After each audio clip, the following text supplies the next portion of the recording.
This is the Toplofty Lounge. We're in for a smooth show for you today. Oh yeah, baby. In 20, 19, 18, 17, 16, 15, baby. Yeah, here we go. In 11, 10, 9. Oh yeah, baby. Here we come. 5, 4, 3, 2, 1, and let's go. Hello, everyone. Welcome to the Toplofty Lounge, episode 50. Happy 50th. Conversations for the Elevated. Welcome, all my fellow snobs. This week on the show, we're going to talk about, it's movie night again. We're having them, they're coming fast and furious movie nights. And we're going to talk about the classic 1982 movie, Tron. But before we do that, I have to introduce my co-host. He is the clue to my Tron. It's Cam. Say hello, Cam. Good evening, everyone, and happy Mother's Day to all the moms out there. Happy Mother's Day, yes. Happy Mother's Day. Did you call your mom? I did. I called mine as well. Yeah, just before a little bit before the show. She's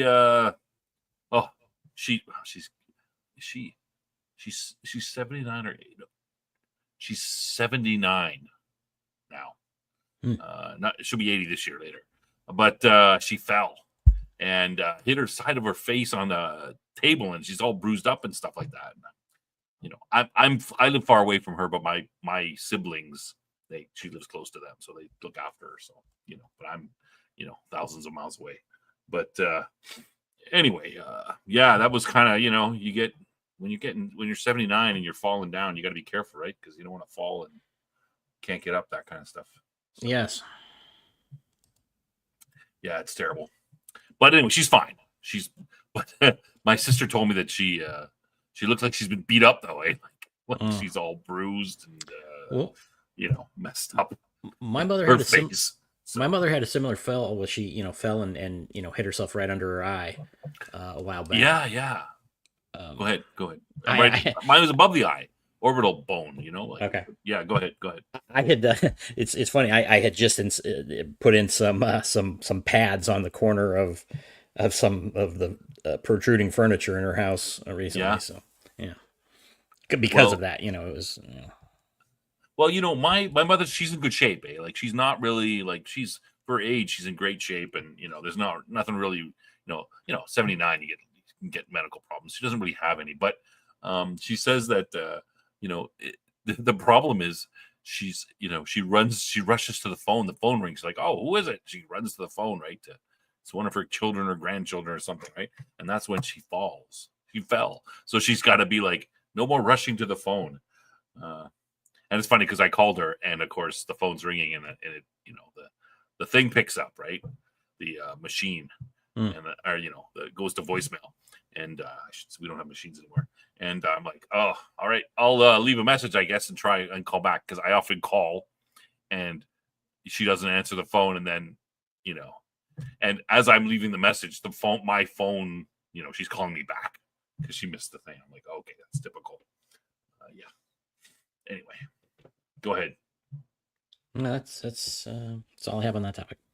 That's all you have to. Okay. Well, while we're talking about this, we're supposed to be. Let's get the. Everyone needs a little relaxing while we're talking about Mother's Day. Let's get the frogs going. Okay. And the frogs it's mating season. So this is what I hear on my house all day and all night. It's quite relaxing. We'll get the audio going here. Gross. Oh.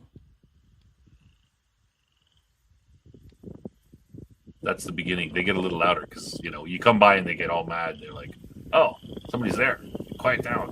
And then you leave and they get up. Is that that's what the hell? The wind is. I don't remember hearing the wind so bad. All right, let's mute that.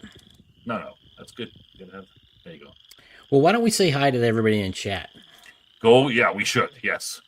Happy Mother's Day. Hello, everyone. Hello to all the mothers in the chat. I'm sure there's tons of them, right? Okay, Weatherman's here. Green Girl is here. And I'm assuming Green Girl is a girl. Maybe Green Girl is not a girl. Well, hence the name. Green Girl, if you're a mom, happy Mother's Day. Who else? Dave is in the chat. Michael's in the chat. I knew Dave was going to be here because what is Dave's greeting all the time? Greetings He programs. always says greeting programs, which is, I assume, is from this show. It's this movie, the Tron, because they say in the movie. I assume that's where you got it from, Dave. I'm not sure, but maybe not. Who else? Oh, Death Angel Shadow is in here. Yeah, I think that's everybody. Anyone else is hiding? Yeah. Well, we appreciative of all of you who are here. So, where are the snow and the birds? It's the snow's melted. It's May. The snow finally melted. So it's time to watch. Something more. This is what it looks like now around here. Yeah. Frogs. There's about. They should be ending soon though. Frogs. Usually about, late April. I say use 3 weeks, but it's kind of maybe 4 weeks. Sort of like late April to mid-May. The frogs go crazy. They, they do their mating thing. These are all the male frogs. They're all calling to the females. Hey, baby, I'm over here. Look at me. I'm sexy. And I guess the females do their thing. Whatever happens, I don't want to know. Yeah. If you look really careful in the sort of the mid-level right-hand side of the frame there, mid-level, you should see some ducks come out of the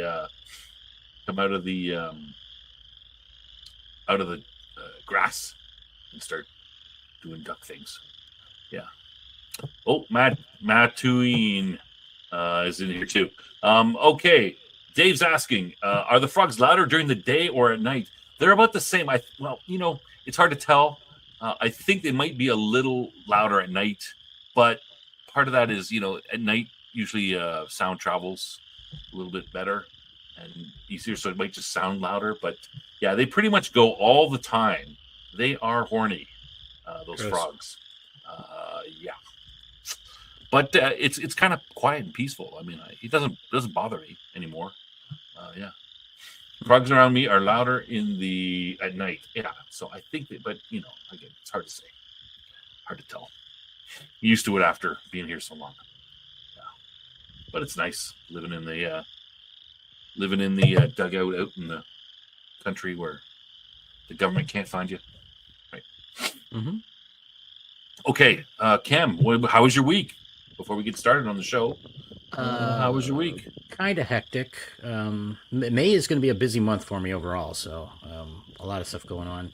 Well, and obviously you had to watch Tron this weekend as well as Babylon 5, and so yeah, kind of busy.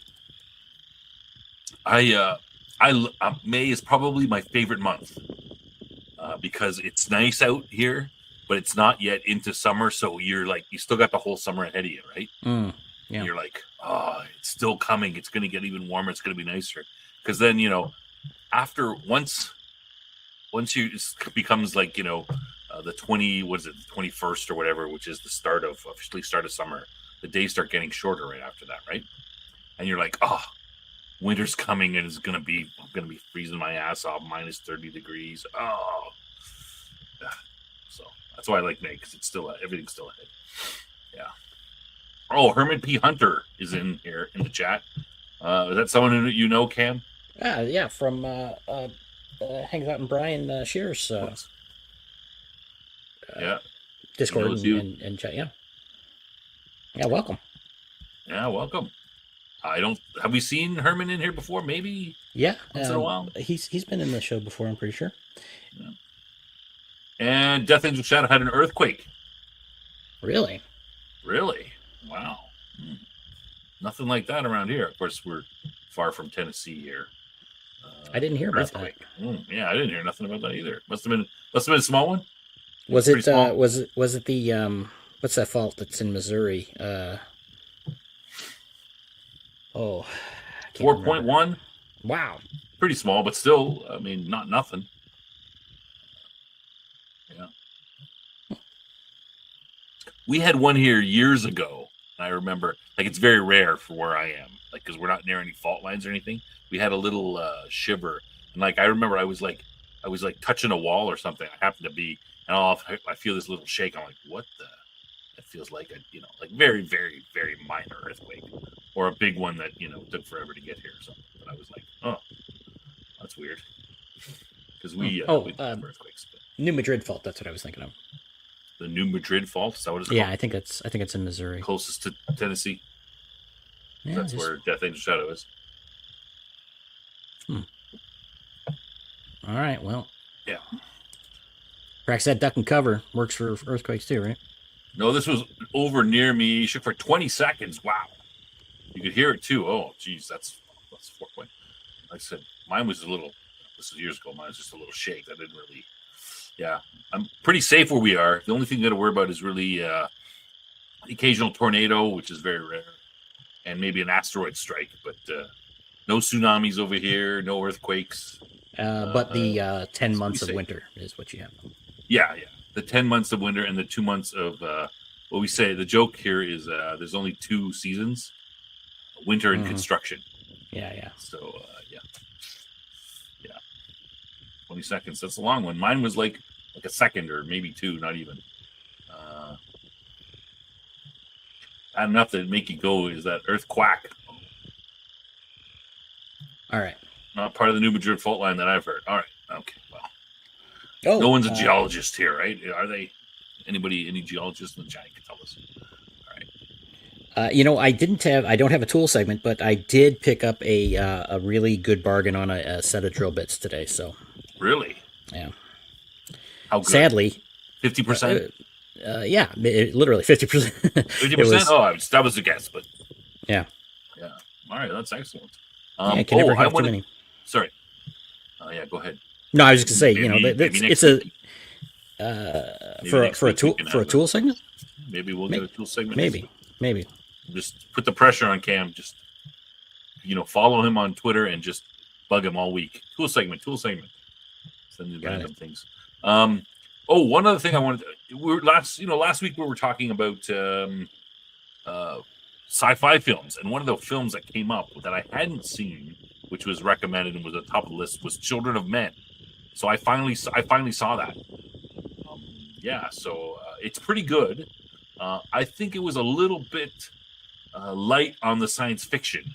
It was really a story about. Well, I'll give you a quick. I would recommend it to go ahead and go see it, but it's kind of light in this. I mean, it's got a good science fiction premise, but it's not really about that. So the story is a little bit of spoilers I'm going to give here. So the story is about it's in England, and it's set. It's been 18 years, and there's been no child has been born for 18 years. So some sort of, no one has had any kids, and so the story is about this character, the guy who used to be, back in the day, he was kind of a bit of a rebel and a protester activist. But the story follows him, and he is asked by his ex-wife to get some papers to get out of England. At the time, England's locked down, and it's very much a totalitarian state. But apparently, it's they're kicking out immigrants, so they don't have any. Everyone's trying to immigrate there, but the rest of the world supposedly is in flames. We don't know for sure what's happening with the rest of the world, but everyone's trying to get into England. That's the only place with any law and order. I'm not doing top 10 movie of all time. So the story is, of course, they find a girl who is pregnant, and so the story revolves around him trying to get the girl out of England. So that's basically the story. And like I said, it's the good things about it is it's really well shot, and there's some excellent the way that the camera's done and the realism of the effects of what's happening. There's a lot of shooting and rebels and guns and that kind of stuff. It's really well done that way. But like I said, other than the premise, it's kind of light on the science. I mean, it's set in 2027, so there's a little bit of somebody's using a keyboard that looks kind of a virtual keyboard sort of thing. But incredible one-shot scene. Yeah, there's a lot of these one-shot scenes. It's good. but I thought it was a little bit light on the science fiction. The premise is science fiction. The most of the rest of it is just normal. Hey, we got to get this person out. That kind of thing. So yeah, it's good, but just be aware that if you're going into it, it's going to be less, not super science fiction-y. Yeah, but I still would recommend it. I did It's see set, part of it's part set of two that years from now. uh, part of that movie. I think I saw. Yeah. Now it was, as I recall, there was like a, they call him baby something or other, like the last child born or whatever, and he died like at the beginning of the movie. Yeah, he dies. He's killed at the beginning of the movie. Oh, Uh, okay. But he was okay. like 16 or something. No, It he's wasn't. 18. Oh, He's 18. Okay. 18 and 4 months old. And what's kind of a like, I mean, this it kind of shows the detail in the movie.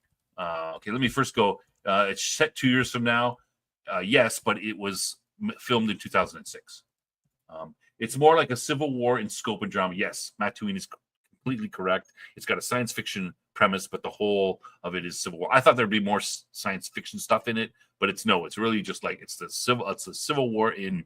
It's not really a civil war in Britain. It's really the government, and there's various terrorist groups. The group that's trying to help this pregnant girl escape is a terrorist group. I mean, they're not hardly terrorists. They're just trying to, but the government's labeled them that way. So yeah, there's a lot of battle stuff and things Yeah, like that. I think in thinking about that, it basically there hasn't been someone born for 16 years. Yeah, I, 18, I, 18 I years. 18 years. I don't see how that wouldn't lead to a world-ending population collapse. That now you see what I'm saying? It's like from what I understand is, if you cut out a small percentage of population, relatively small, I mean, you start to get a very serious decline. Yeah, And I'm talking like 10-15% kind of thing. And if yeah, I mean, you had zero for 16 years. I mean, 18. 18 years. Sorry, I keep saying Yeah, 16.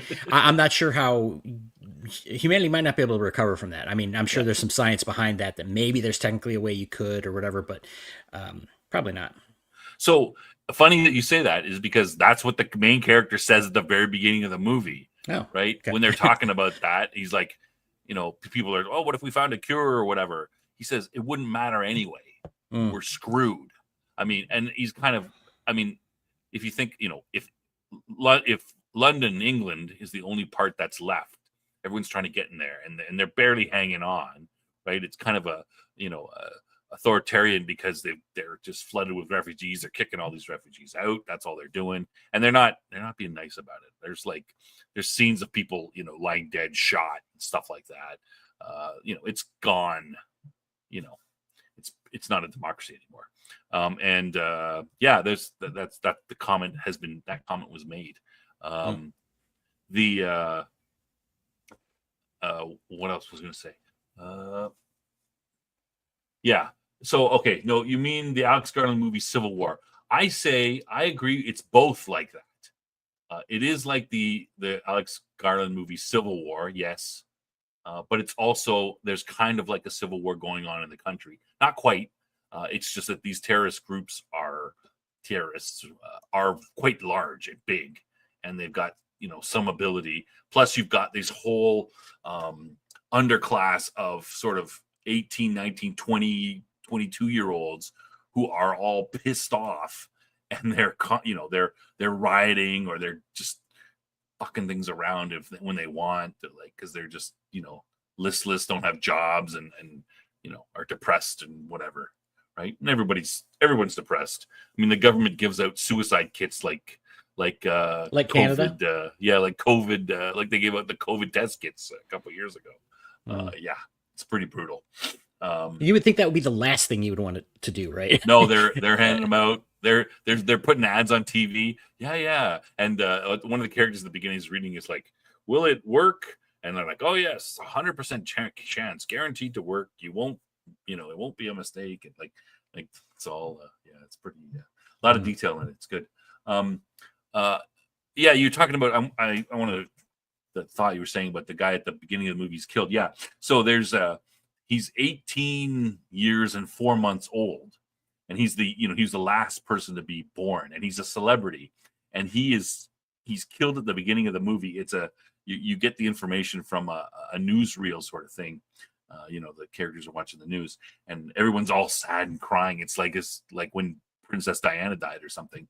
All these memorials to the guy, and he was somewhere, and someone asked him for a autograph, and he punched the guy out, and then the guy beat him up and killed him, and then the crowd ripped the guy who killed him to shreds. They tore him apart. And that's the story in the line. And then, of course, there's all these memorials and tributes.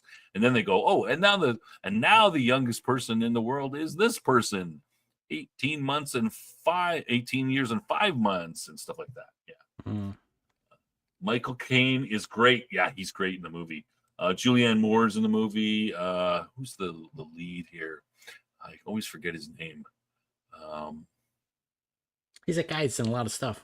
Yeah, he's that guy who's in everything. Clive Owen. Yeah. He's pretty good. Michael Caine. Chitwell Ejiofor. I always pronounce his name incorrectly. He's good in it too as well. Yeah, so it's good. Definitely watch it.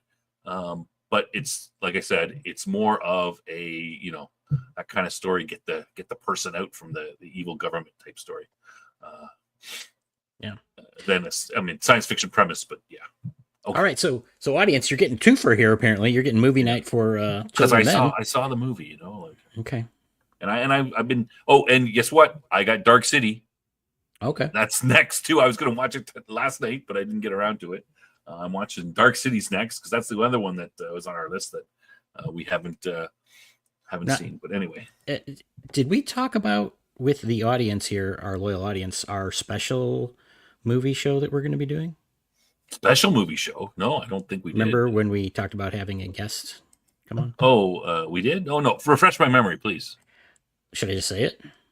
Yeah, why not? Okay, well, this is not sci-fi, but we are going to be doing a movie review. Maybe not a movie. Maybe not a regular movie night. Well, it's a special edition of Excalibur, the 1981, I think, movie, and we'll planning on having a guest come in for us on that night. So we are. Yeah, it's supposed to be doing this May 25th. Just to put it on your calendar there, buddy. It's on the schedule. If you go onto the channel, you'll see it as a post coming up. I haven't made the picture for it yet, but it's up there. Yeah, we're gonna have a guest to talk about. That's the next movie night. That's what I'm saying. Movie nights are coming fast and furious. Yeah, Excalibur, supposedly an excellent. We can do sci-fi fantasy. We can do some fantasy stuff. That's okay. I mean, we did 3 shows about Tolkien. I mean, and his world. I mean, we can do that. Yeah. Right. All right. Anyway, okay. Should we get to the main topic? Let's get to the main topic. I'm sure the audience is just killing themselves to talk about. Okay, so we're talking about, what are we talking about? Tron? Yeah. Tron, yeah. Mm-hmm. All right. Cam, you want to start us off? Tell us a little bit of the movie, or? Oh, I got it. Okay, sure. All right, Tron.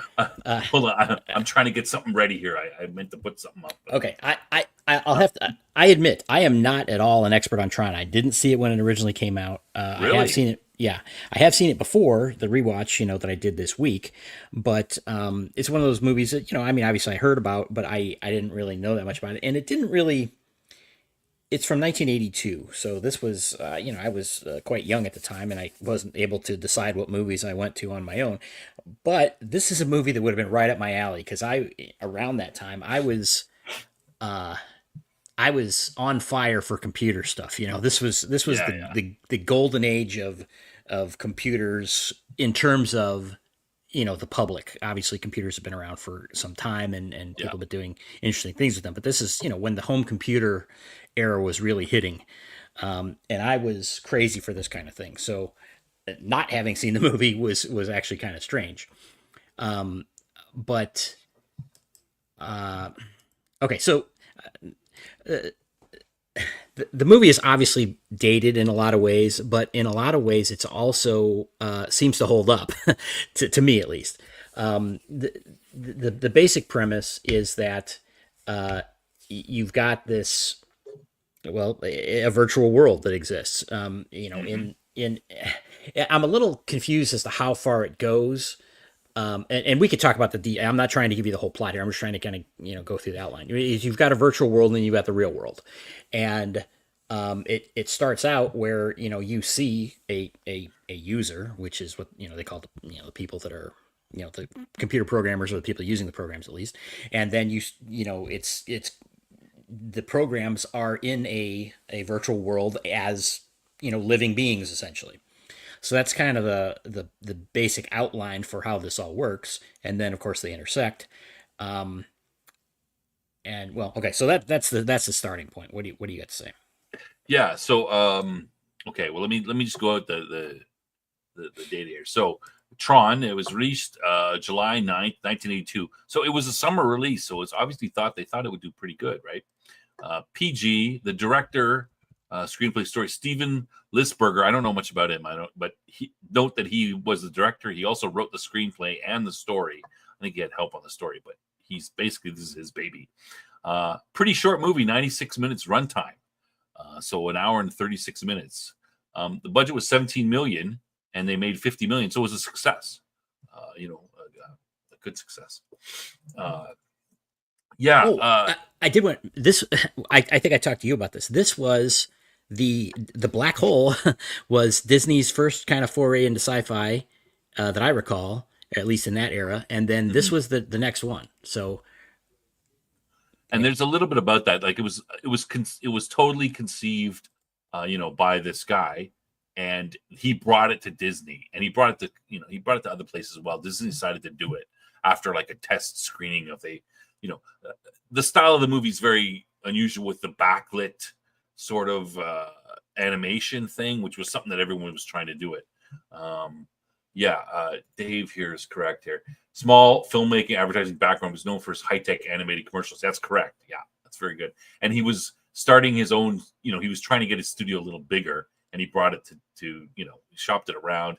Finally brought it to Disney, and they said, okay, well, show us a test thing. He did a test thing with the he saw the Pong video game, and so that's where he got the idea for the the throwing of the discs back and forth. It's kind of like Pong, and he did a testing of that and showed it to Disney, and Disney said okay. And they tried to get Disney animators involved, but apparently the Disney animation people are very cliquey, and none of them would work with them, so they had to hire outside of Disney to make the movie. To do the animation, because Disney were too snobbish. They're like, no, you're not Disney. You're not part of us. Get out of here.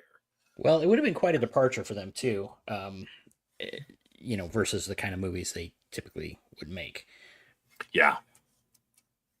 So you were talking about how it held up and didn't hold up. Just watching it again, I found that the computer animated stuff where there's no people in it, like there's a little bit of a difference when you see like the Sark ship going by, and those kind of like anything where there's not a person, a human in there.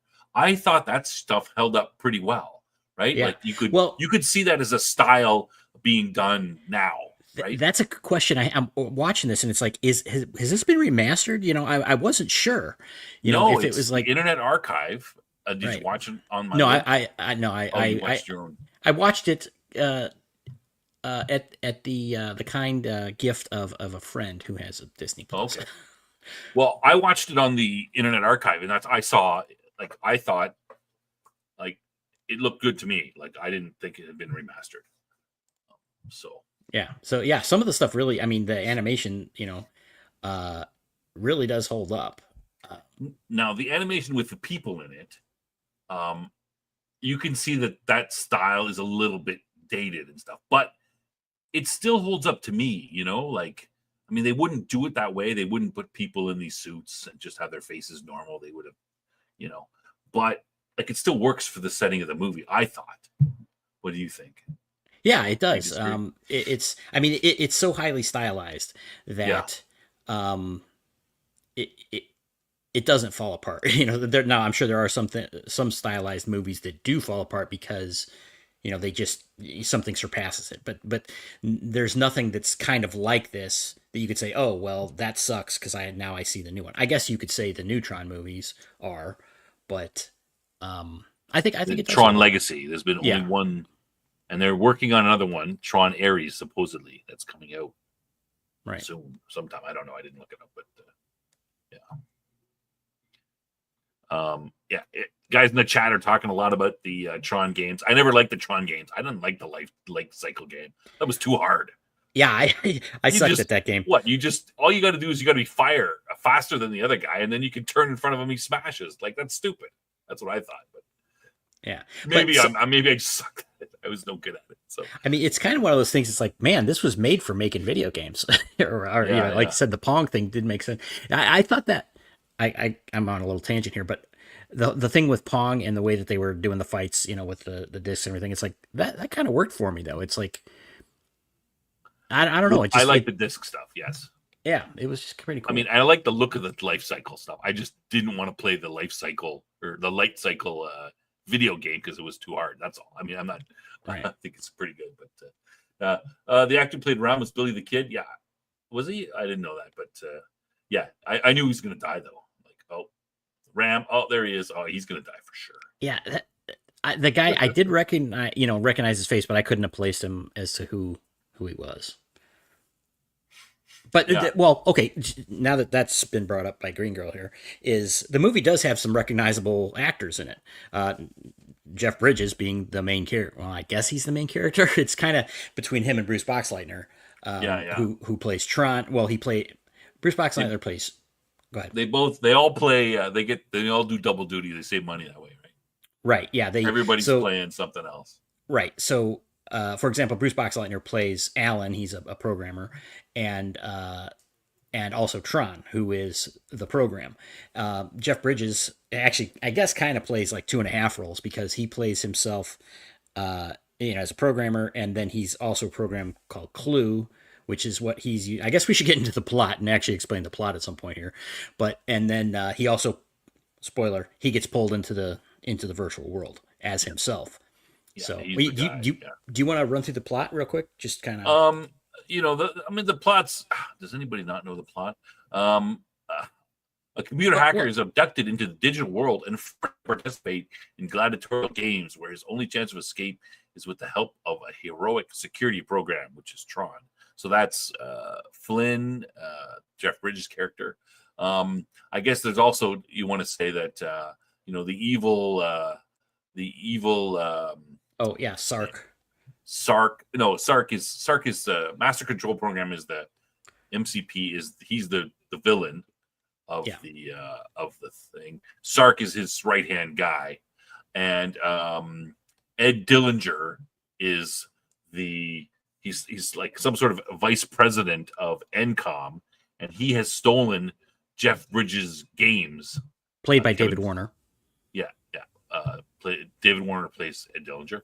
He's stolen Flynn's games and used them to get himself promoted, and now he's using the master control program to hide some stuff he's doing, plus control other programs, and he can keep control of the system. But the master control program is kind of getting out of control, and it's just going around stealing / absorbing other programs.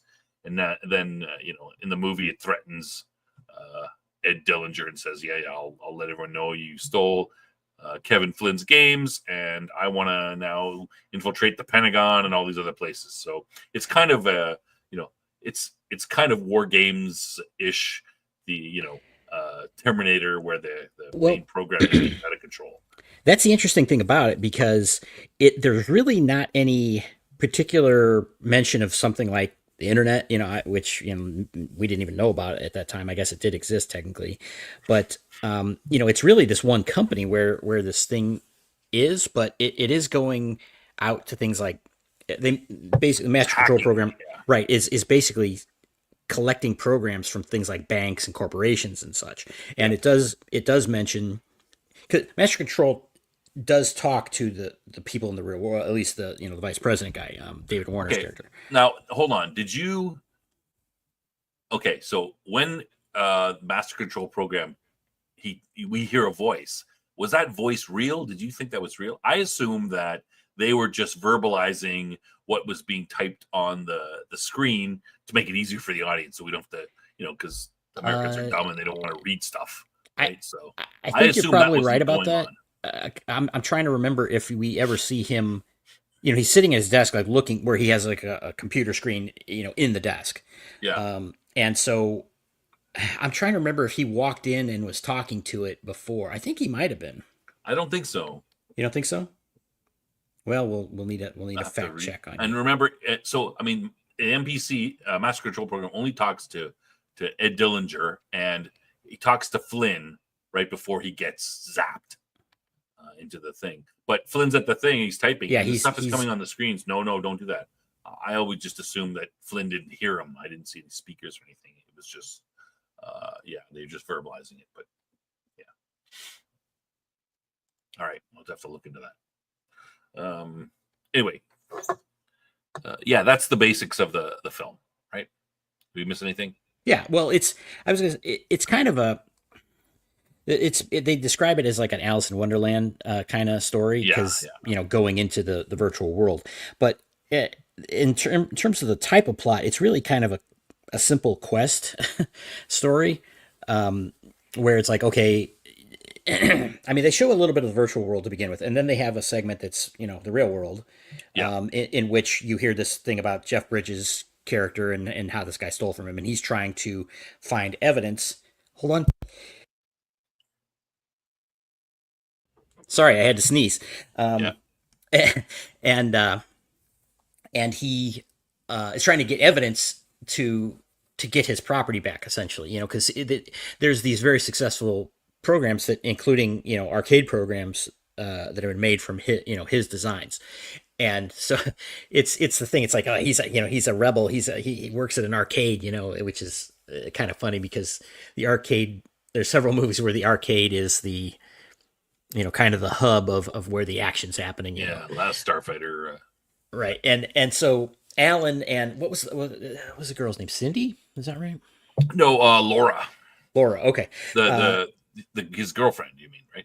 Yeah. And she was the former girlfriend of Kevin. Flynn. Of Flynn, Yeah, right? Flynn. Yeah, yeah. And then now she's dating Alan, who is Bruce Boxleitner, Yeah. and so Bruce Boxleitner, the Master Control Program, Bruce Boxleitner is working on a security program that's purpose is basically to be like kind of an overseer of things going on, basically like the cops to prevent bad things going on in the computer world, right, in the system, and in that system, and that's because he feels that ever since the Master Control Program has become taking on more and more. There's been more and more problems with the system.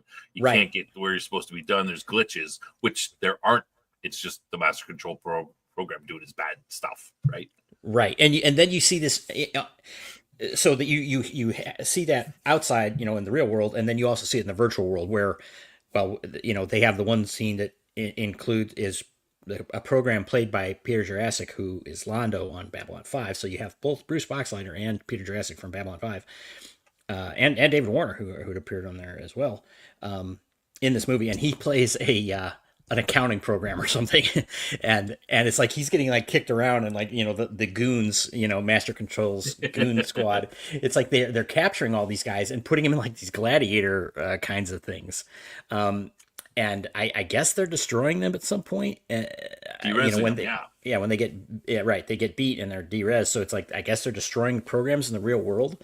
But so Bruce Boxleitner's character, Alan, he's talking about how, these, the users aren't able to use their programs and things. So Master Control is kind of, it's kind of strange, but, or it's like Master Control is limiting how they do things. And that's what, like you said, so there's these issues. Yeah. So because group 7 permissions are taken away right off at the beginning of the movie, right? Because of a security problem, right? Right. Yeah, and so right, he gets, they give him some excuse. It's like, oh, we got to do this for whatever reason, and to try and stymie him, what he's doing. Yeah. So he gets together with his girlfriend, and then they go to see Flynn, at the arcade. So it's these three then hatch a plan. And Flynn's been trying to break in anyway. Right. So. And that's what he was doing at the beginning with the Clue program, is he was trying to do that. And there's a whole scene where Clue is taking over, gets, is fighting basically. He's taking over their tanks and stuff, but he gets, you know, Yeah. beat. Okay, hold on. A couple things from the chat. Sure. So I think Weatherman agrees with me that the talking is for the audience, just to give us a little bit of thing. Weatherman gives us some advice. You work so much, your work comes first. Kiss your girlfriend goodbye. Most women don't want to be second in life. Yes, but you gotta. Yeah, but and she was we're a nerd. men. You gotta be on your purpose, man. Be on your purpose, and the chicks come afterwards. 6 degrees of separation from Babylon 5. Yeah, it's weird, eh? Yeah. The things of shadow. I lost a girlfriend that way. Oh, okay. All right. Anyway, go ahead, Cam. So they hatched this plan where they sneak in.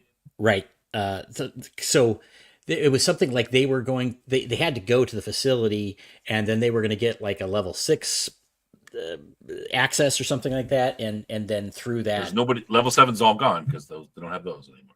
Right. And so Flynn had this idea on how he could do it, and then the idea was that they were going to get Alan was going to then activate his program, the Tron program, and then they were going to do this. So then basically they're doing this. They break into the place and they're at the terminals doing these things, and then Master Control is trying to resist this. And earlier in the movie we saw that I guess this is a company that does all kinds of different work.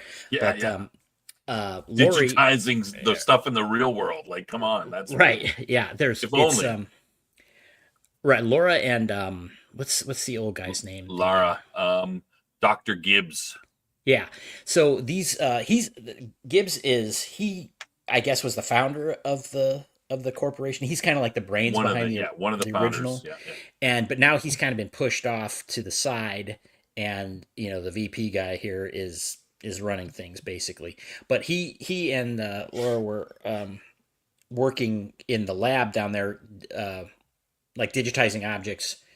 It was basically teleporting them, or basically taking sort of weird. Breaking it down and into a virtual, into information, kind of like a transporter, like they were doing this to an orange, for example. So fast forward, that kind of sets up what happens. So Jeff Bridges, Flynn is there, doing his hacking, and then Master Control activates this thing, which then digitizes him, and then he ends up in the virtual world. So that's how that happens. So then you're basically in the virtual, which is that's a pretty big jump. Right. I was like, what? Yeah, when I first saw that movie, I was like, "Oh, geez, come on!" But, they set it up. I mean, they did show it, and it, so you got to kind of run with it. And it looked pretty good. I just thought it was a little bit far out there. Yeah, sure. Maybe hook their brain up Matrix-like and that kind of thing, but that would make more sense. But yeah, they went with the teleportation thing. I mean, this is bordering on science fantasy, right? Because it's certainly not hard sci-fi. It's wild science fiction, I guess. Weatherman, right? Laura program. She shows up in there as Yori's program. And it looks really different too. I was like, that's her, isn't it? But I wasn't sure. I had to look it up to make sure. Yeah, in looking at she the actress that played her was in Caddyshack as Lacey, the love interest, I guess, the vixen. I got to feel with Michael here the problem of nerds. Yeah. All right. Sorry. Go ahead.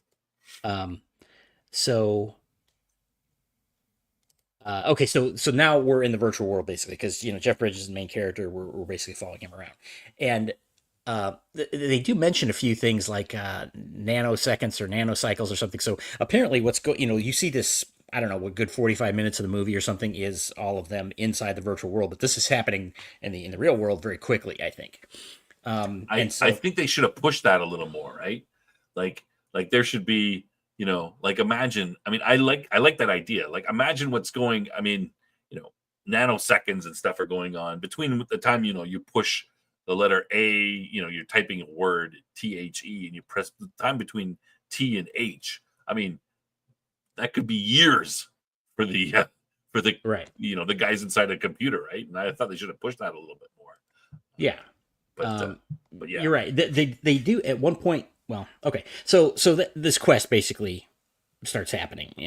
Where they, uh, Flynn is.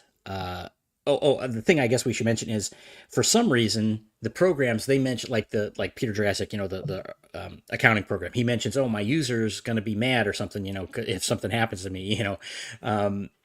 and then the Master Controls goons, Sark is like, oh, it's like you radicals and your false religion of the Yeah. user or whatever. It's like they're trying to, Users don't exist. right? Yeah, exactly. Which is strange because I mean they clearly know they do, but they want to hide that for some reason. Yeah. I guess because they want Master Control to be the only authority. Yeah. I thought that was a great idea, right? This whole Yeah, like Master Control is trying to keep, he's like, oh, the users don't exist. I mean, he knows they exist, right? And it's become a religious sort of thing, right? And the red guys don't believe in the users, and the blue guys do. And join in with, become red, join in with Master Control. Otherwise, he'll put you in the games and you'll get derezzed. I'm like, okay, sure, whatever. God doesn't exist as long as I don't get killed. right. So basically, they Flynn in his virtual form now, he gets sent to the gladiator things, and where they he has a light cycle battle and everything, and he's good at this stuff because, well, he's basically a game designer, right? So he knows things that other programs don't know, or I should say programs. He's in the form of a program, but he's actually a real person. So then it turns into basically this kind of chase, where you've got Yori, who is Laura, Tron, who is being Bruce Boxleitner, and and Flynn, and so they go. Well, hold on. Okay. That's kind of it's kind of in two parts. So the first part of the chase is Ram, Tron, and Flynn, and then Ram gets killed, and then they meet up with Tron meets up with Laura, and she's kind of like being, she's like kind of out of it. She's being controlled or something. Like she just sort of spouts information, and he kind of gives her a shake, and she wakes up, and then it becomes those three carrying on the quest, so to speak. But anyway, I mean, you're right, but I just wanted to I'm being a little bit too detailed, perhaps. But anyway, go ahead. So again, then like I said, it's kind of a quest story where they're so and Tron is trying to, well, they go and they visit the what's IO.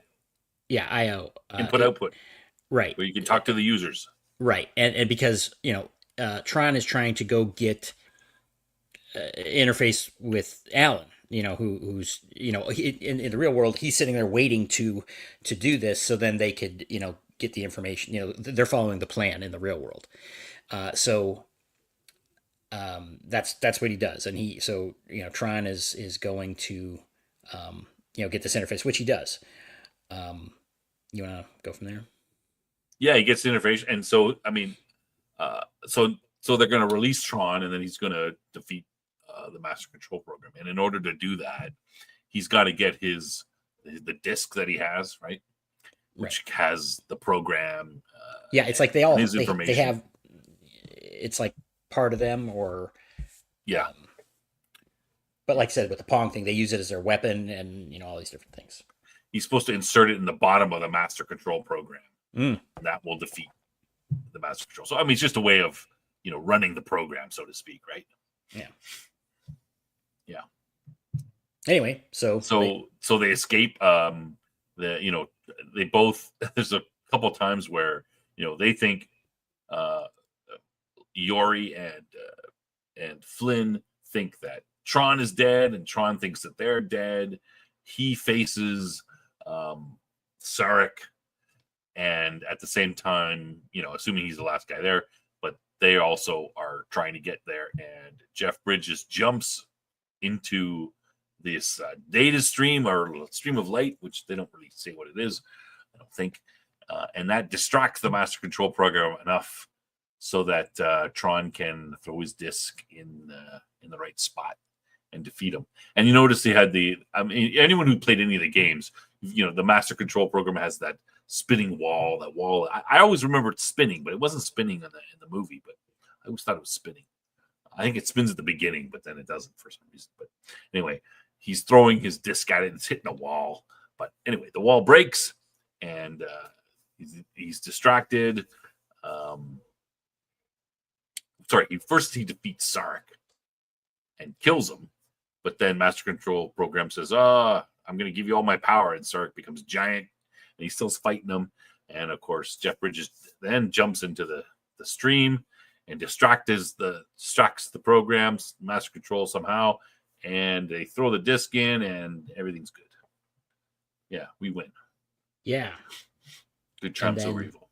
Yeah, then they basically get the evidence about, him, stealing Flynn's work and all that. Yeah, so I have a question about that now. Mm-hmm. Like the evidence comes out printed out for Jeff Bridges, and it also comes out on Ed Dillinger's program there, and it says, and at the end of it, it says this information that about the information about being stolen. It says end of line. So I wasn't sure if this sort of just came out or if it was the Master Control Program saying "F you" to Ed Dillinger. I'm dying, so I'm going to take you with me. What did you think about that? Did you? I thought that they just got the information and then they used it, but you might be right, because Master Control did threaten him when he was like, "Oh, I want to get into the the Pentagon and the Kremlin or whatever," and he was trying to not get him to do that, and he immediately moved to blackmail him, and he's like, "Oh, it'd be too bad if I exposed everything I know about you." Yeah. The only reason I think that it might have been him as a last FU to him was because it said end of line at the end of it. Because he always said end of line whenever he finished, a communication with somebody. He'd say end of, like the Master Control would say end of line. So I'm assuming that as opposed to them finding out, he was spitting it out. But I mean, could be wrong. I don't know. Yeah. So that's and then the final scene, you have basically Alan and Laura are going upstairs or whatever, to the top of the building, and Jeff Bridges shows up, and he's the new boss of the company. So apparently, through whatever legal means, he was able to get control of the company, and that's basically how it ends. Michael says that end of line was standard line on computer printouts. Oh well, I don't remember that, but. All right. Maybe it was. And so maybe it's not any deeper meaning than that. It's just it's the end. But anyway. Yeah, that's the movie. Now, shall we dig into the now I this is usually your thing about how it could be better, but I have some ideas about how it could be better. I want to talk about that. Yeah. But let's talk about before that, let's talk about, we were talking before the show, we were talking about computers and how this was done. Yeah. You remember? Sure. You want to go over that first? Well, no, I don't know that much about it. I mean, I just... No, you brought it up before the show, remember? We were talking about it. I was just reading about it. I'm not an expert on this at all, but... and I was just reading the Wikipedia, so I don't really have any particular insights to it. But okay. They did some interesting stuff with this, because again, this is very early in the world of computer animation. I mean, yeah, that's what I mean. We were talking. You mentioned this before the show to me when we were getting ready. So go ahead. Well, that's about it. I mean, I don't have a lot. The way they filmed it, they filmed all the actors in black and white on black backgrounds, apparently. So, and then they. There's a lot of information about how they accomplished this, but I can't say I have any particular insights on it. But it's pretty interesting. There was a little bit of discussion on the computer hardware they used, and it seemed like a lot to me. That of course they're using real computers way beyond what were available to the public. I should say a consumer at the time, because back in that day. We had look, we have 64K of RAM. It's nothing, and they're talking about megabytes. To consumers, I don't think came around until the 90s, kind of thing. So, yeah, I thought it was interesting how they. I mean, it's kind of interesting because I think 1982, people still don't really know how computers work or have that great of a knowledge of them. Like it's still very early on. like for the average person, computers are kind of mysterious because some of the things that they're doing on the screen, like they're like, Flynn is typing in, request permission to do, to get into this and that kind of stuff. And I'm like, what the hell are you guys doing? Like, just It's you don't have code. to request permission. You just go in and Yeah, you this is either have permission or you don't. before graphical user interfaces, right? Yeah, This is, yeah. so They're just it was very interesting from that, because again, I was interested in this stuff back then, and it's a whole different world. I'll tell you that. yeah, but it's like the writers they don't know how computers really work, so they're making up stuff like requesting permission. I mean, you're given permission, you just go in and you're able to do whatever it is you need to do based on, right? Like in a Okay, network and stuff. It's not like, yeah, I request permission to run this program and then okay, like, yeah. yeah, okay. So, a pet peeve of mine, I guess I should bring up. Let me. Some people, I don't even want to mention it because it's such a disgusting abomination, and that is the movie Hackers. Probably the worst movie of all time. That if I could burn every copy of it and obliterate from the world, I would for the world's benefit. But that movie is Okay. So what I'm hearing is Cam wants next movie night to be the movie Hackers. That's what I will quit the show. Anyway, that's a movie that stands out. It's like they have like, oh, they're talking computer jargon and everything, and it was dated before it came out.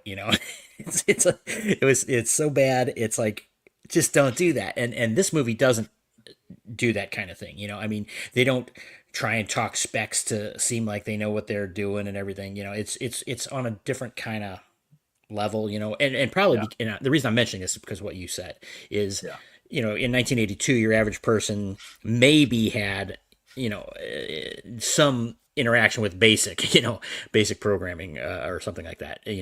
Computers, it just wasn't someone that, messed around with on an everyday basis like we do now, and obviously certainly not, as an everyday device like phones. And I'm not trying to be critical so much as just mention the fact that, this is what they're like, oh, here's how we're gonna represent computers to the average audience member who doesn't know shit about them. Oh yeah, they gotta type in request permissions and stuff like that, right? Permissions. And, yeah. But that's, I mean, again, I played around with, programming stuff when I was that, and it was, you're typing, you're typing commands. That's the way it was. But you don't type them out like, I request permission to. Well, no, not in. Yeah, I mean, you'd be typing something more arcane sounding than that, for example. But for a movie like this, I think it works fine. Because you don't have to say, oh, I typed that blah blah, line of strange characters, and here's what that means. They just kind of cut to what it meant. Yeah. And they're doing it for the audience too. It's just interesting how they're representing it to the people at the time. I find that interesting. Movies, historical, how they're representing something, and that we know is no longer true or whatever. Right. Oh, everyone's talking about Hackers in the chat. Oh, sorry I mentioned it. No, they like it. Oh no, nobody hate it, but James likes it. Yes. See? Michael says it's timeless. Michael, come on, you know better. I didn't really like the Lawnmower Man. It's kind of a little weird, but I appreciate its weirdness. But yeah. Anyway, so now my biggest thing about the movie. I think they should have. I think it's it's such an interesting idea to go, hey, while you're taking your time between you're typing out a letter, like the word the time between you press the T and the H is like could be an eternity for the for the computer, and for if there was some sort of personalities in the computer doing stuff. I think it's a great idea that there's all these programs, they're all doing stuff. They've got their own virtual world where they don't understand what's going on in our world. They have all their own. I think that's a great idea. I think they should have leaned into that even more, and almost the whole movie should take place in the computer.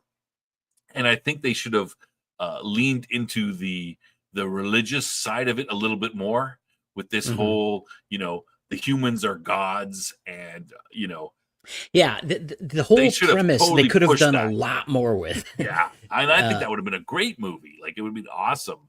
I sorry to cut you off. I just want to one more thing before we talk about it. To me, it's like the whole, the Babylon 5. And I'm going to bring it to Babylon. There's all kinds of. There's us. When we looked out at the ant, there's that example. Like, what does the ant think about us? And that, that directly from, I'm going to relate it to Babylon 5. Jakar talks about in the episode. I can't remember which episode it was. It wasn't Deathwalker, was it? Anyway, where Sinclair's girlfriend goes, Jakar saves her, and the being in that thing is like, that he explains it's like, what do we, we are the ant to him as, the ant is to us. Right. And I think they could have done that with this movie where, and I think they sort of tried to do it a little bit, but they didn't really dig into it really deep. But I think if they had dug in it deeper, it would have been even more interesting. Where these programs are like, what's the goal of the user? And they know that there's some user that comes, it's like God coming down from the mountain and, hanging out with the plebes and stuff. And that's what Flynn's doing. And they're like, oh, he's a user. No, we can't be. It's impossible. Right. And then, of course, the typical, when we talk about gods from ancient Greek or Rome, where, the gods are just as petty as we are and everything. They're not really gods. They're just as bad as us, except they just got more power. Right. Mm-hmm. Right. Anyway, comment on that. Tell me what you would think. Yeah, I think like I said, I think they could have done a lot more. And we talked before the show a little bit about the sequels, which there was one, and then there was the animated show, and I've seen Tron Legacy. You talk about Reboot? What was it called? The animated show? Yeah, kind of a kid show. Yeah, I didn't see that, but I did see Tron Legacy, and honestly, I don't remember all that much about it. So I don't, like I said, if I had time, I would have dug into this more because, again, I really do enjoy, the settings of these various IPs. So maybe we can do that at some other point. Tron Uprising, is that the one that's? Wait, Tron Uprising was the animation, wasn't it? Tron Legacy is the movie with Jeff Bridges. Yeah. Set 20 years in the future, and there's supposed to be a third movie called Tron Ares coming out soon, which is kind of why we're doing this. So I think it's supposed to be out this summer sometime, but I'm not sure. Yeah, Tron. But I don't know about Tron Uprising. That was the TV. That was the animated series. There's also I think it's a Canadian program, Reboot, which was very similar to that, but it was aimed as kids. Okay, Tron Uprising, it says it was set between the two movies, so I should watch that. Animated, yeah. What was I going to say? It's a movie. It's a 30-minute long television series. Episodes. One season. 10 episodes. Something like that, maybe. Oh, look at this. Elijah Wood, Trisha Helfner. Helfer. Yeah. Anyway. Okay. Yeah. There was one point that I had and I completely lost it. Sorry. You scumbag. I would have liked to see the pretty good animation in the Tron Uprising. Tron Ares is a side story, not the main story. I don't know anything about it yet, other than it's coming out soon. Okay, well, I'll skip to one thing that I did. A line from the movie that I noticed is when they're Alan and Laura and I forget the old guy, the older guy's name. Walter Gibbs, Dr. Gibbs. Gibbs, yeah. Is that they were talking about, programs don't think or whatever, and then the line it says computer, or I think he said computers or programs will start thinking and people will stop, and it's like, well, that was prophetic. It's like, yeah, I heard that too, and I'm like, oh. And so here's the thing with this movie is we were talking about whether it's dated or not and everything with, again, AI is a huge thing right now and everything. It's like this movie, with very little tweaks, could be representative of where we are now, right? And I don't think it could have conceived of all of these things necessarily. Maybe, I guess, but I don't even think it takes that many tweaks. right. Yeah, that's what I'm saying. Is that Yeah. it really was fairly on target for. I mean, a lot happened in between that's different, maybe. Yeah. I mean, the computer But stuff is obviously not, yeah. But where we're ending you, up, you, again, meaning Tron could be applicable to the internet era and then the yeah. post-internet era, I think, as well, because again, Master Control, again, it's kind of centered around this one corporation, but it could have just as easily been a wider internet level, worldwide thing. Yeah. Yeah. And it actually would have made more sense for Or, that, probably. Master Control is essentially a sentient program that is now gobbling up all these other programs. It's Skynet from, Right. Terminator. It's, you name it, right? And think about how what we were talking before the show about how both the computer and the phone world have basically turned it into a duopoly in terms of consumer stuff, at least, right? Yeah. And it's like, well, that could easily fit in there. It's like, this one company's computer is basically eating up everyone else's work. Google, let's say. Oh, can I say that on YouTube? Well, there goes their monetization. Um, but where these things kind of they collapse into one thing that doesn't end up being not innovative and stagnant, which again that was kind of the storyline. It's like, oh, there was all these programs, people are using them, and suddenly they're not working well anymore. It's or they're being gate kept in one way or another, and the people that it was supposed to be serving, the users, aren't getting served anymore because it's serving itself. Now, again, that's not a too big jump to look at the AI, this at least the sci-fi projections of AI and say, well, you could see that being on target too. Well, that's what basically the Master Control program does, right? Like he's like, oh, at one point he says, oh, I'm going to start, I'm going to go after the Pentagon next week. I'm going to hack it and stuff like that. He tells Right. Dillinger, and Dillinger's like, well, what are you going to do that for? What for? Like, he's like, I'm bored. Right. Yeah, he's bored with just taking Bored. over. He just stretch my legs. Yeah, and again, in the world, they're doing all these gladiator games and things, and it's something apparently he enjoys. So Yeah, I guess that's a little bit fuzzy as to why he's. I think it's just a way, some creative way for him to get rid of the stuff he doesn't want. yeah, that's a little fuzzy why he would bother, but yeah, makes for a better story. Yeah, I would love to see a Tron like movie that just embraced it even more and just said, hey, this is this whole world. I'm gonna just take. We're gonna go. I mean, like Ram, don't call him Ram. Like Ram is a place where they would go to, right? Like, oh, we got to go to Ram. They would go to, the CPU would be the main, and they go, oh, let's go to Ram. Let's go to, different areas of your machine. You could name them, all that stuff. The users are some, gods that barely ever talk to them. Very similar to, how humans feel. Gods never talk to us. Yeah, because the timeline we're on is, totally different. Yeah. So, overall thoughts? I would. Okay, Michael Steiger, MCU is not a general independent AI. It still involves programming acquisition. Yeah, I mean, yes, but I think they're suggesting that it's kind of going beyond its programming. I think doesn't Ed Dillinger say that one time? He says something about you've gone and beyond your. Well, okay, it definitely has, because remember, it started out as a chess program. True. So but he reprogrammed it and did something. So right. Yeah, right, and it's getting to the point where it's surprising him. So if he reprogrammed it to do only X, then it's going to Y. It does seem like it's going beyond that. Yeah, it does seem like it's sentient. I mean, all the programs in the thing seem to be sentient, right? Like they all talk, like, because they're represented by people, right? So they all seem sentient to some degree, but this is beyond. All the other programs just like, I'm supposed to do this, so they go, I'm an actuarial program, I'm supposed to do this. but the MCP seems to, hey, I want to control everything, and I'm going to go off and do all these other things. So yeah. So I'd say that it is.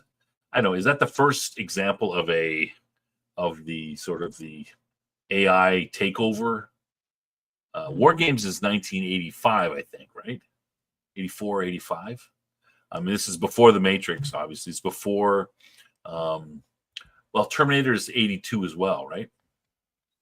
The first Terminator movie. Was it that early? It was 84. Okay, War Games was 83. I wouldn't say Terminator is 84.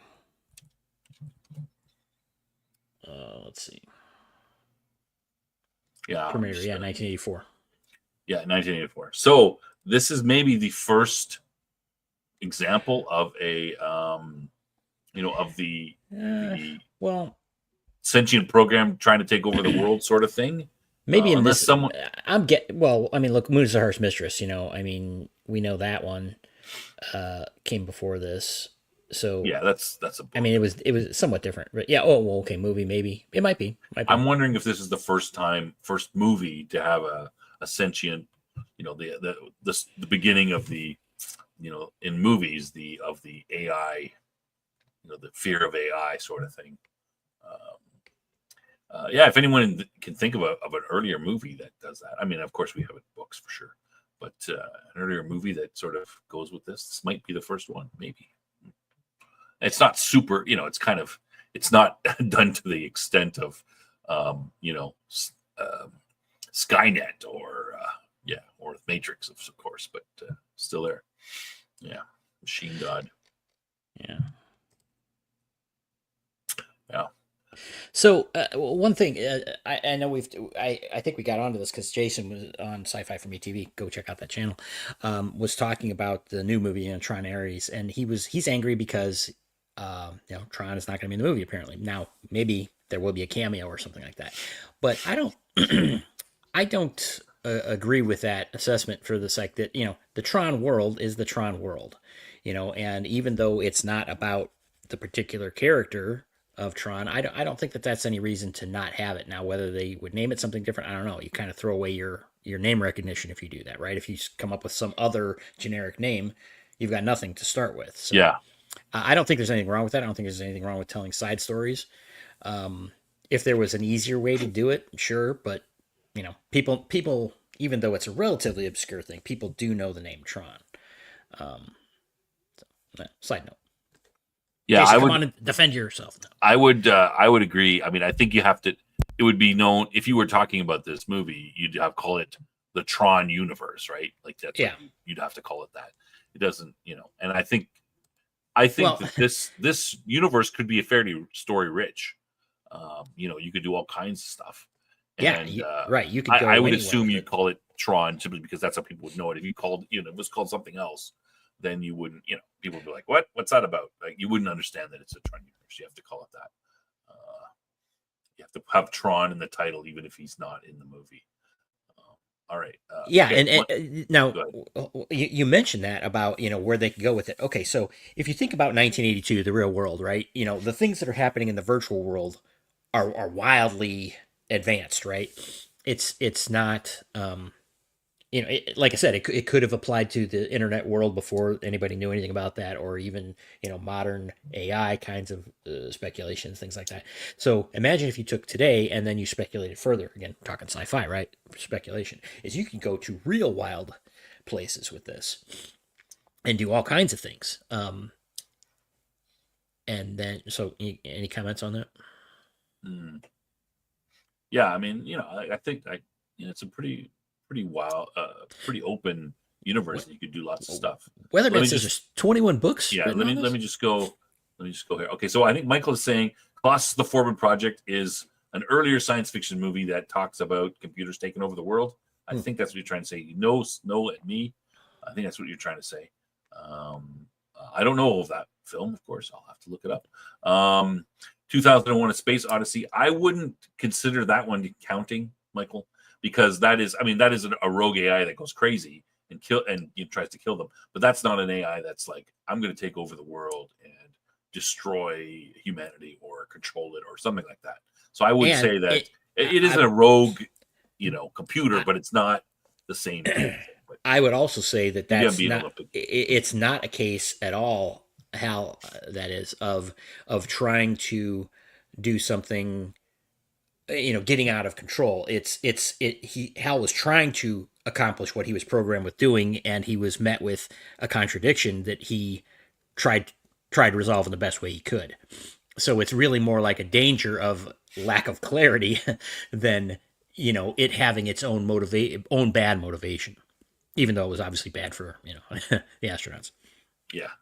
Weatherman says there are 21 books, you were mentioning this, written on Tron World and areas of the side story. So I didn't know that. So there is a lot of, so they've already dug fairly big into the Tron-averse, Tron universe, Tron world.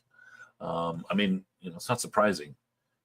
There's people into everything, but yeah, that would be interesting. Like I said, I think it could be a real rich story environment, and obviously I'm right because someone's already done it.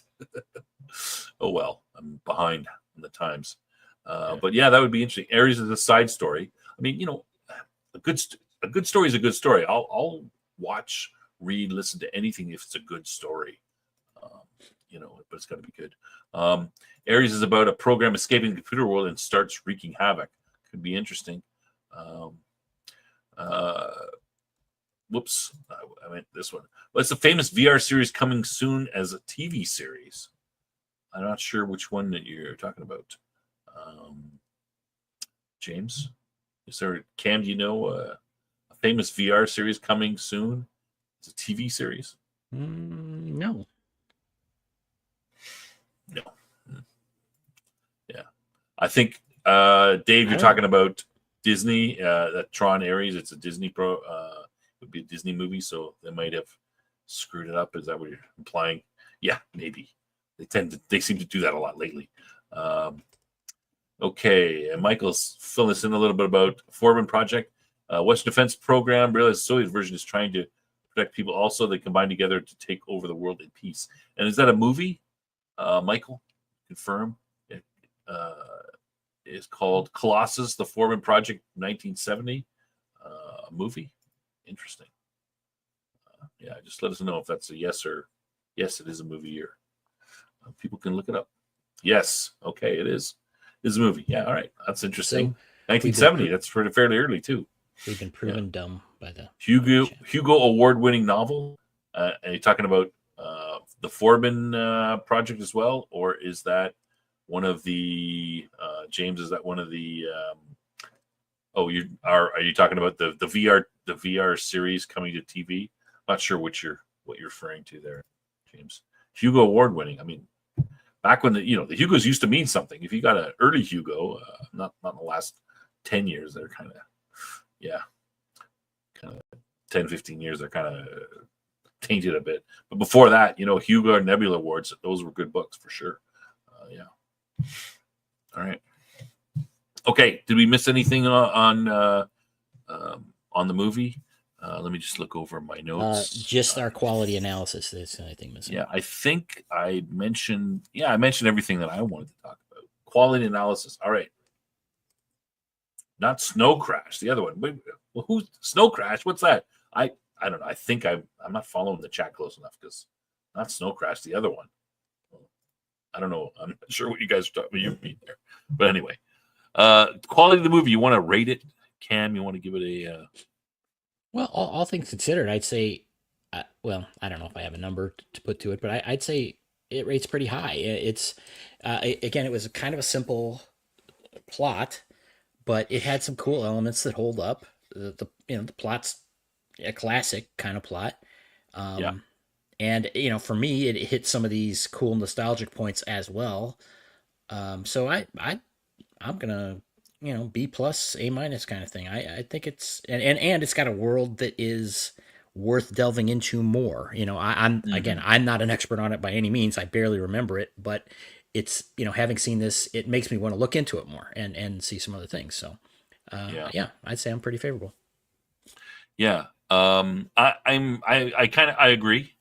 I'm pretty favorable with it too. I saw it originally back, I don't know if I saw it in the theater. I can't remember, but I'm sure I saw it on video when I was in my teens around that time, maybe a year or two after, or somewhere around there. The effects hold up fairly well. You know, perfectly good for the like I said, the non-human, where the humans aren't involved, the background, and even the humans, their outfits and stuff. You can see how it fits in. It's stylized. You're not going to be looking at it going, "Oh my god, that's obviously fake." Right? It fits the style.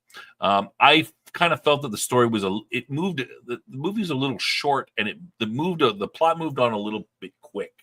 You know what I mean? It's like boom, boom, boom, and I'm like, there's no room to breathe or anything. It seemed like they were trying to squish it in a little bit, get into as short a movie as possible. I thought it maybe should have breathed, a little bit more room to breathe. But other than that, I would have liked to see them go in, like I said, deeper into it and really push the sort of the religious aspect of it. The users are gods. Programs are like, what's going on out there? They don't know what's happening. They sort of, Flynn comes and he might be seen with almost, a reverential kind of like a prophet Jesus style of, towards him. You could have built on that a little bit more. Yeah. A couple of things you could have done, but overall, it's a Disney 1982 PG movie. It's kind of what we expected for the time. General audiences, a little bit out there with the whole weird, it would have been fairly weird for the, for the average person with this computer thing and what's going on. And it would have been very popular with the geeky computer crowd, I would say. Us when we were 12 years old or whatever, 12 to 14, or when we were like, oh, wow, this is so cool. Yeah. Little bit plot, a little bit simplistic, a little too linear. Was that the one I'm looking for? Maybe. Yeah. But other than that, a good movie worth watching. Some of the things I remembered were, I found out were kind of wrong. I thought there was much more of a push onto the, that aspect of, the users are these sort of gods and we're, below them. And I thought there was much more of that, but it really wasn't that much of it. They had a lot of threads where they could have followed and done more. So meaning there is a lot you could do, and maybe these books that maybe they do go into it a lot more. Yeah. That makes so that's a success in my mind. Yeah. Though I'm not much of a big fan of people writing into other people's universes. I generally look down on those books. I'm not a big fan of all these Star Trek and Star Wars novelizations or books in the universe. I think, hey, go out and go out and write your own world and make up your own world. Try not to write someone else's, but yeah. But anyway, yeah. All right. Another enjoyable show, and congratulations on the 50th episode. Thanks, Dave. Appreciate it. 50 episodes. I mean, it's been like a year almost. 2 more, and it'll be a year. Jeez. Can it be that long? I mean, I can't believe Cam put up with me for that long. I mean, geez. Well, that's a good point. What's going on? And I noticed you have 575 subscribers now, so you've gained 575. Whoa, we got another one? I remember 574. Oh, somebody came in the last day or 2 or so. Right on. We're creeping up there. We only got, we have about a month and a half to get to 1,000. July is when I want to 1,000. So we're gonna have to get some clickbait out there again. Yes, nude pictures of Cam next week. Everybody come to see that. What else? No one wants to see that. What would the guys really like to see? What would bring everybody in? What could we make Cam do? What could we make Cam do that would? Why is it about me? This isn't even my channel. Yeah. Well, I'm in charge. I can't debase myself like that. I gotta. What would we have to get Cam do to get up to another 425 subscribers? I can get some new spicy tool pictures. the chat will have maybe the chat will have some ideas. What could we do that Cam could do that he would yeah, spicy tool pictures, sexy tool maybe. Anyway, we're just gonna, you know what? We're just gonna keep doing what we're doing. And, no, DS has as got long a good as idea. there's 13 people watching live who enjoy it, then hey. Oh, you know what? Fine. We need anime. We need VTuber avatars. So because there's a few things I've noticed, and we don't have any cool background music. Like royalty free space age background music. Our production values, they suck. I had some, but then people were complaining that it was like distracting. Well, it was Jason. He was complaining. I have some that I could pull out. I have a bunch on here. Okay, well, think about it. And yeah. And we don't, we never appear live. The two of us, at least. So maybe people don't like that. But maybe if they were looking at my stupid expressions as I'm talking into the microphone, they would like it even less. So Todd versus Cam in a Thunderdome match. I'll bust him up. Who would win that one? I mean, I think Cam would win considering he's alive, and Todd isn't. So I mean, my bet's on Cam. Also very lazy. Yeah, never moves. Right. But yeah. So he has no less to injure on him, of course. But yeah. All right. Okay. Is that it for the show? Is there anything? Yeah, I think that's else. I think wasn't the background music we heard.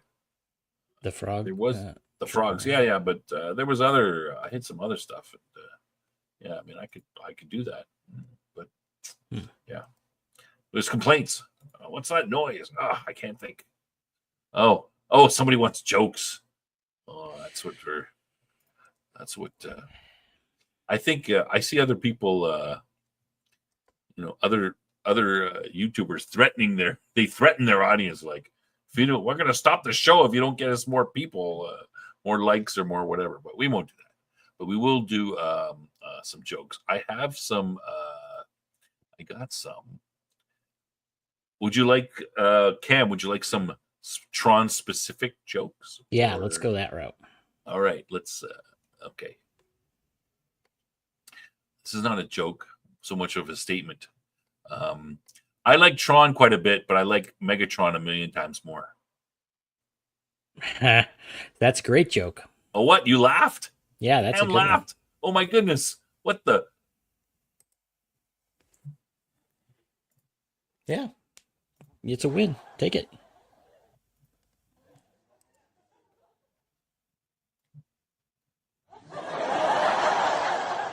All right, everybody. We finally made Cam laugh. I don't believe it. All right. I don't know if this was going to be as good. But I should have saved that one for the end. But anyway, so I was telling my dad about the new Tron movie, and he says Neutron as opposed to Protron. Neutron and Proton. I get it. Oh, okay. Proton being, neutron being a electron, neutron, proton. No, that was good.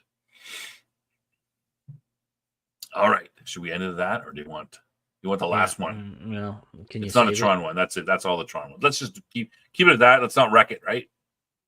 End on a high note.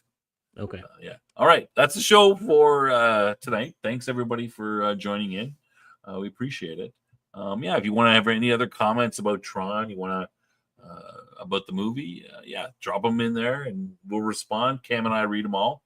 What's coming up, Cam? We got Babylon 5 on Wednesday with Death Angel Shadow and Jason. And what are we doing for Babylon 5? We're doing a two-parter this week. The two-parter in one part, though, right? We're doing the whole thing right. in one.